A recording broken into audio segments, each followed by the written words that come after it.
1차 세계대전 당시 독일 해군은 영국에 이어 세계 2위의 해상 전력을 유지하고 있었습니다.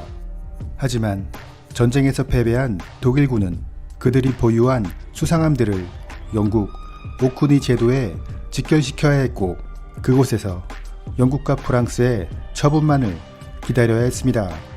이러한 상황에서 자신들의 수상함들을 적국에 넘겨줄 수 없다고 판단한 독일 해군의 로이터 제독은 1919년 6월 21일 부하들에게 해수 밸브를 열어 함을 자침시키도록 했으며, 이로 인해 전함 11척, 순양함 13척, 구축함 50척을 모두 침몰시켰습니다.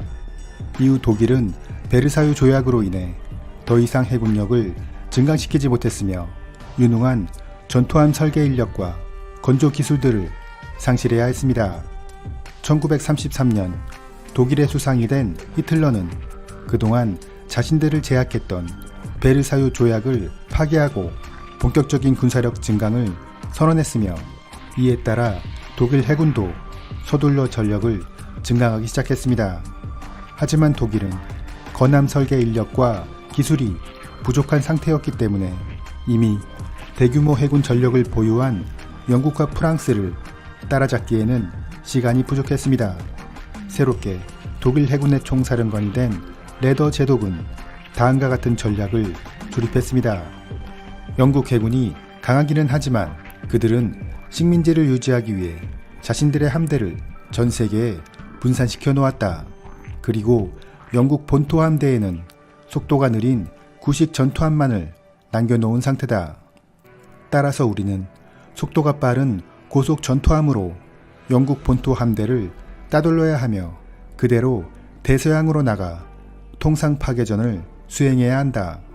이러한 레더 제독의 의견을 받아들인 히틀러는 고속 전투함의 건조를 승인하게 됩니다.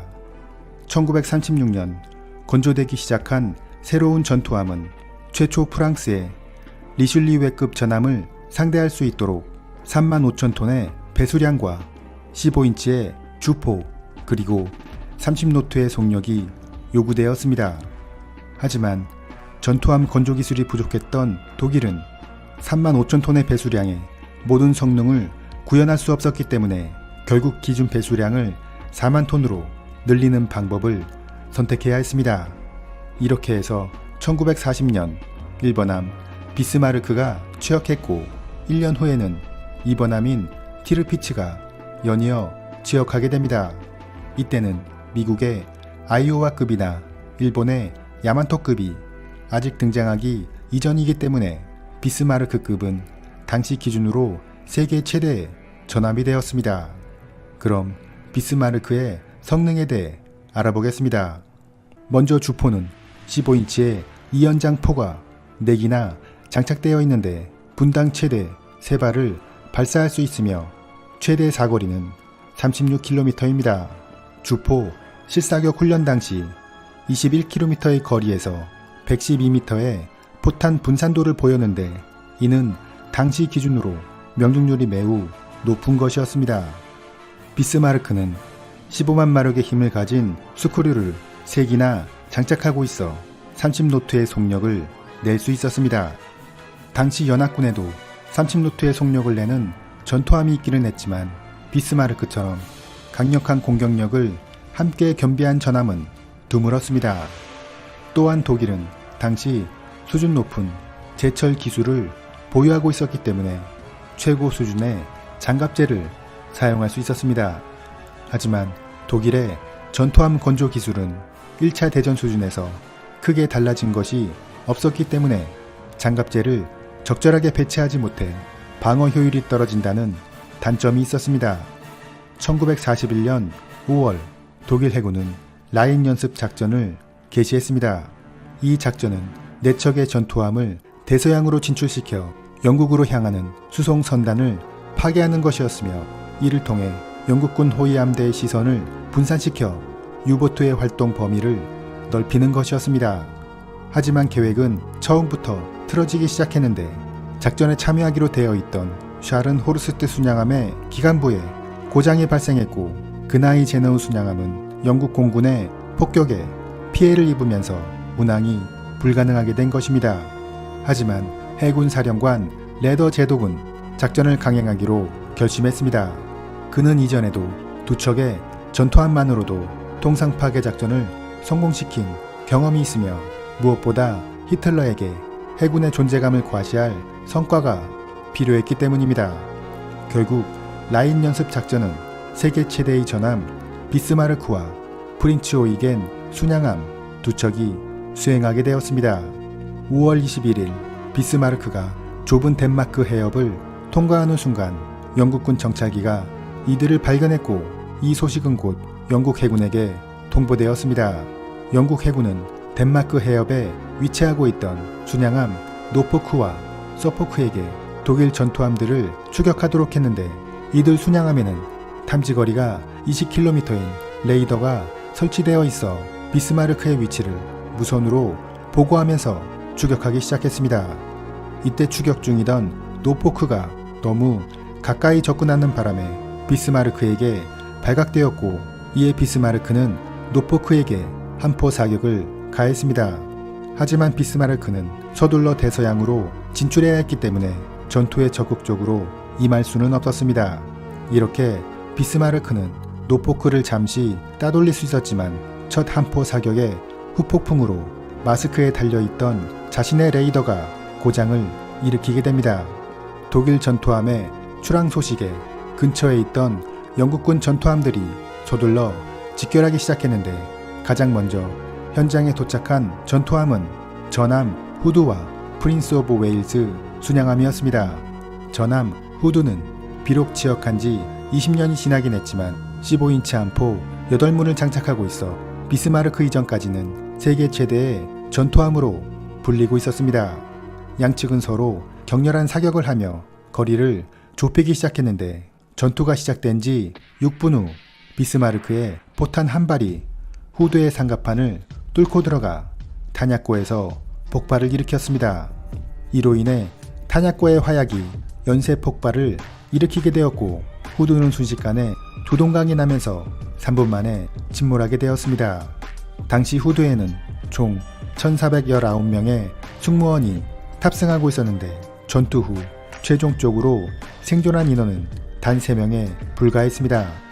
후드 옆에서 함께 전투에 임했던 프린스 오브 웨일즈함도 포탄 7발을 맞고 가까스로 도주해야 했습니다.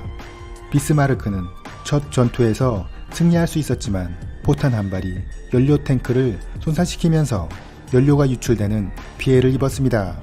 이러한 피해로 인해 더 이상 통상 파괴 임무를 수행할 수 없게 된 비스마르크는 수리를 위해 프린츠 오이겐과 떨어져 프랑스의 항구로 향하게 되었습니다. 후드의 격침 소식이 영국에 알려지자 영국 해군과 국민들은 군 충격에 빠지게 됩니다. 처칠 총리는 무슨 수를 써서라도 반드시 격침시켜라 라는 지시를 내리게 되었고 대서양과 지중해에 있던 영국의 모든 군함들이 비스마르크를 잡기 위해 몰려들기 시작했고 잠수함들은 프랑스 해안 가까이 배치되었습니다. 비스마르크는 어두운 밤을 이용해 영국 해군을 따돌리고 드넓은 대서양을 항해해 나갔습니다. 이때 비스마르크는 큰 실수를 하게 되는데 그것은 해군 사령부에 자신의 상황을 무전으로 보고했던 것입니다. 이 무전은 암호화되어 있어 내용을 해독할 수는 없었지만 영국 해군은 비스마르크의 대략적인 위치를 확인할 수 있었던 것입니다. 훗날 역사학자들은 비스마르크가 이 무전을 하지 않았다면 이날의 작전에서 생존했을 것이라고 평가했습니다.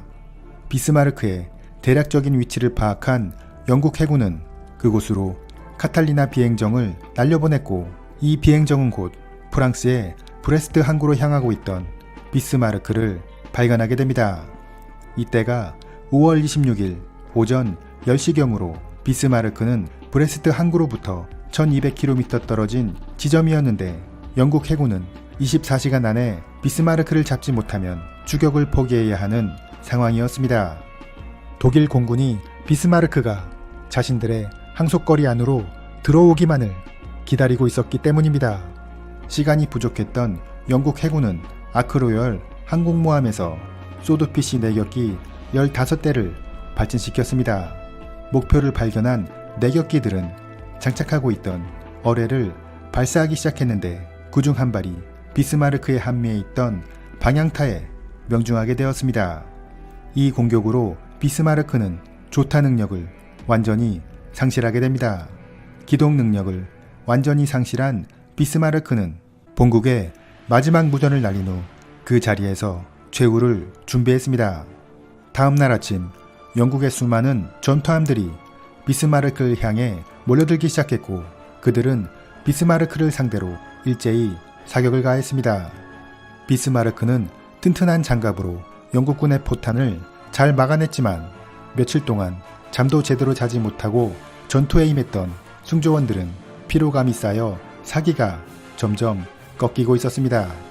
약 88분의 시간 동안 비스마르크는 수많은 포탄과 어뢰를 맞게 되는데 이로 인해 주요 지휘관들이 전사하거나 중상을 입게 되면서 지휘 능력을 완전히 상실하게 되었습니다. 살아남은 장교들은 비스마르크가 적에게 넘어가는 것을 막기 위해 함을 작침시키기로 결정했습니다. 독일군이 설치한 폭탄이 폭발하게 되면서 함에 커다란 구멍이 뚫리자 비스마르크는 빠르게 침몰하기 시작했습니다. 총 2092명의 승조원 중 영국군에게 구출된 인원은 114명에 불과했습니다. 비스마르크가 격침당하자 독일 해군의 수상함대 작전은 크게 위축될 수밖에 없었으며 유보트 잠수함으로 영국의 수송선을 파괴하는 것에 만족해야 했습니다. 한편 비스마르크급의 2번 함인 티르피츠는 영국 해군의 견제로 인해 노르웨이 주변의 항구들을 전전하다가 전쟁 막바지인 1944년 영국 공군의 폭격에 의해 침몰하게 되었습니다. 세월이 흘러 1989년 비스마르크는 프랑스 서쪽 해안 4,700m 지점에서 해저 탐사선에 의해 발견되었습니다. 취역 당시 세계 최대의 전함이었던 비스마르크는 첫 출항에서 영국 해군의 전함 후드를 격침시키기도 했지만 그들의 집요한 추격으로 프랑스 앞바다에서 짧은 생을 마감해야 했습니다. 비록 짧은 시간이었지만 너무나 강렬했던 이 전투함의 생애는 아직도 많은 사람들의 기억 속에 남아 있습니다. 지금까지 비운의 전함 비스마르크였습니다.